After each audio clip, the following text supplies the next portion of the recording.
Good afternoon, everybody. Edward Kelly here, 1-8 Deadline, answering your bankruptcy questions. Happy Monday.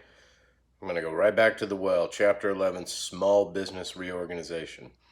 So I'm aiming at all of you who can benefit not just from this act, but the COVID decrease in income and relaxed telephone hearings. So small business, I've got some bullet points, so excuse me from looking away from the camera, but this is a pretty new deal. So small business, here's the benefits that you can get, and there's additional benefits from the CARES Act. I talked about that last time.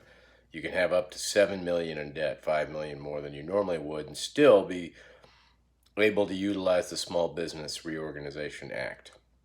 So what do you get from that? Here you go. Okay, streamlining reorganization process. Look at my bullet points here. So normally you've got a meeting of, you've got a creditor committee, and any of them can nominate reorganization plans.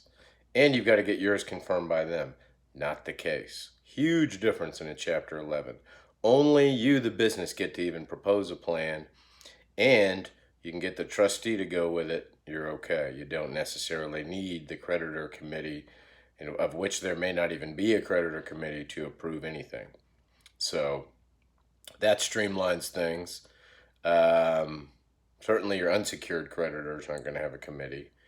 And the plan filing, not 6 months, 90 days. So speeding up the process. Elimination of the new value rule is probably enough for a whole other video.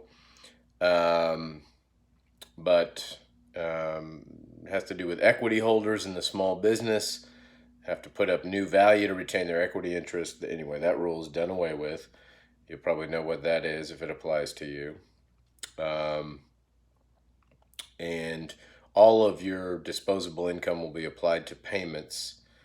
And you can modify certain mortgages. So we're not talking about the same thing as in a 13 personal home mortgage. But if you've got loans on real property, mortgages on residential property that are being used for your business, you can modify those under certain conditions in this newly reorganized Chapter 11. Another great benefit. You can delay your payment of administrative expense claims. Certainly comes in handy. If you've got other crushing debt, the administrative costs associated with the bankruptcy can be spread out. That's a power not typically granted in your normal Chapter 11.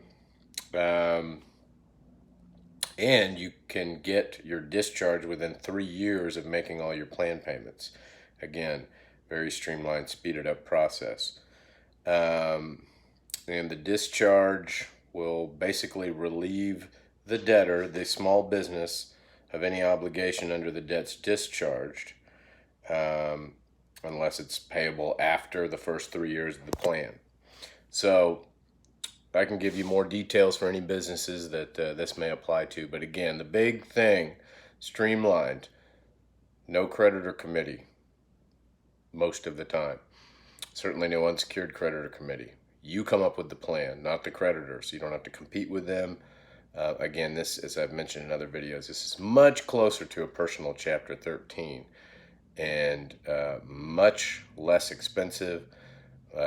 Much less effort, and just a great help. This is a pretty big deal in bankruptcy. So as always, you can reach me at 1-8 Deadline, Edward@worthlawoffice.com, WIRTH lawoffice.com, or on Facebook at Oklahomans for Debt Relief. Talk to you soon.